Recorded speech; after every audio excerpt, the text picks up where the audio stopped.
Hi viewers, welcome back to my kitchen. Today I'm going to share a kid's favorite recipe, mango jam. I have not used colors or preservatives to prepare this jam. You can prepare this jam in just 20 minutes and store it for up to 1 week. It's a perfect recipe for your kids' snacks box as well. Do give it a try.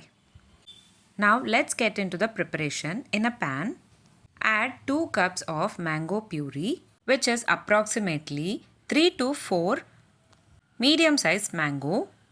Wash the mangoes thoroughly in running water, peel off its skin, slice into small pieces and add it into a mixie jar.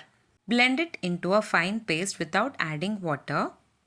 Add this puree in a pan. Cook it for about 4 to 5 minutes until the raw aroma disappears.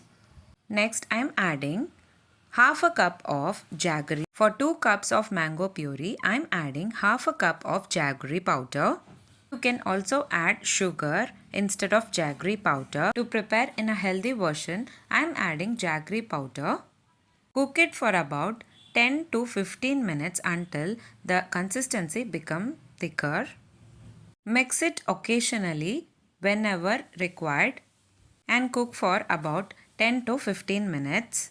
Once the puree becomes into a jam consistency, set it aside, cool them down completely and later add half a spoon of lemon juice. If you want to preserve it for about 1 week, adding lemon juice is highly preferable.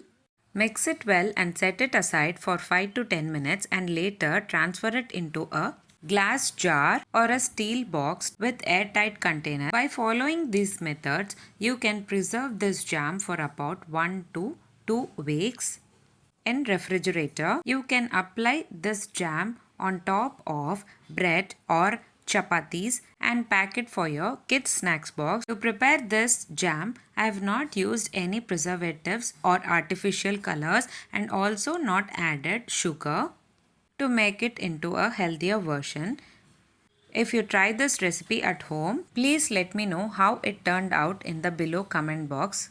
If you like this video, please give a like and share to your friends. Also, don't forget to subscribe to my channel to get to know many interesting recipes. I have shared many interesting recipes in this channel. I will provide all the recipe links series wise in the description box below. Please do check on the same. Let me meet you again in my upcoming interesting recipes. Thanks for watching.